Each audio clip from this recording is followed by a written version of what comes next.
Hi kids, this is Grandpa Chaz, and this is Disney Princess 5-Minute Stories. This is Mulan, the Dragon Boat Race. The Duanwu Festival was quickly approaching. The celebration took place in China every spring on the 5th day of the 5th lunar month. Mulan's favorite part was the dragon boat race. Each spring, Mulan watched the boats from other villages race down the river. This year, Mulan wanted to do more than watch. Our village should enter the race, Mulan told her family. Her father agreed this would bring honor to their village, but her mother was worried. The village had never taken part before. Would they know what to do? Grandma Fa reminded them that Mulan had once never traveled beyond their village. There's a first time for everything. Mulan announced her idea to the village. The villagers were hesitant, but excited to try something new.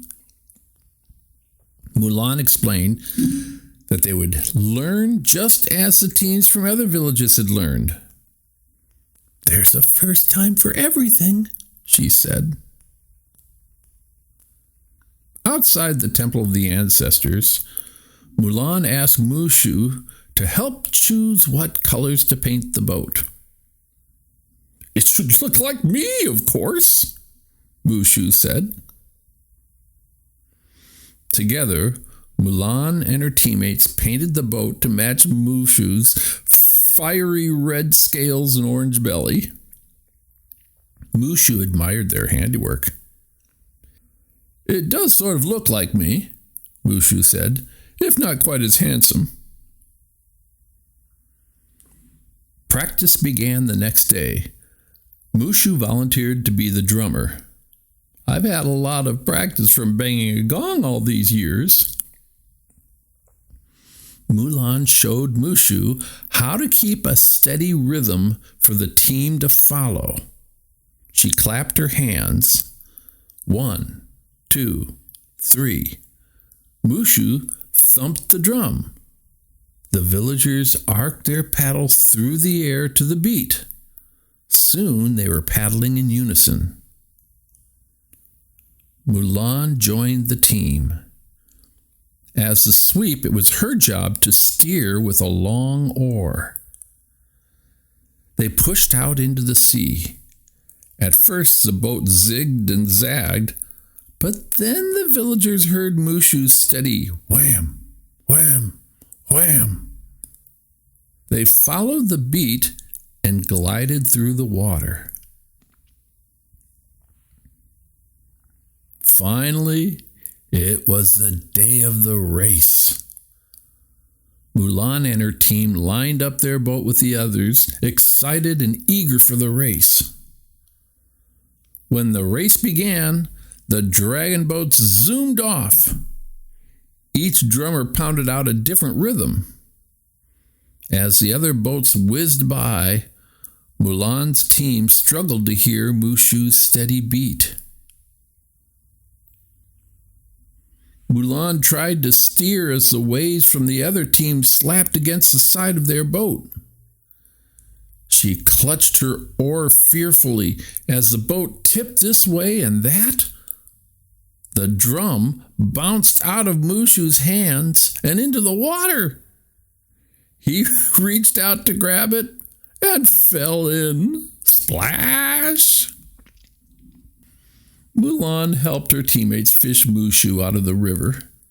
He raced back to his spot, but the team didn't notice their boat heading for the reeds. They crashed.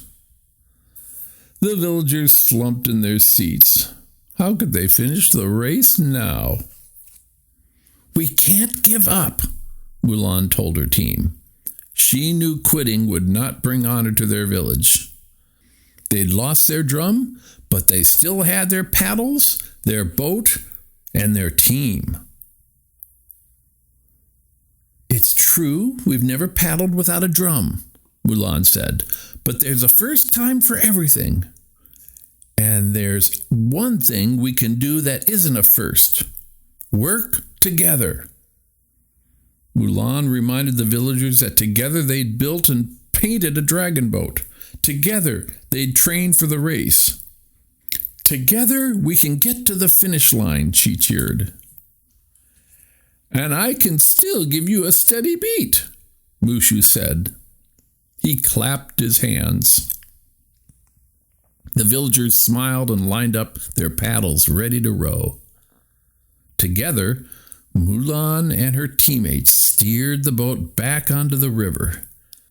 The villagers pushed their paddles through the water to Mushu's beat, again and again, until they reached the finish line. The crowd on shore greeted Mulan's team with cheers. Although they were the last dragon boat to arrive, they were the first to complete the race without a drum. That night, Mulan, her teammates, and the rest of the village found another thing that they could do together: celebrate.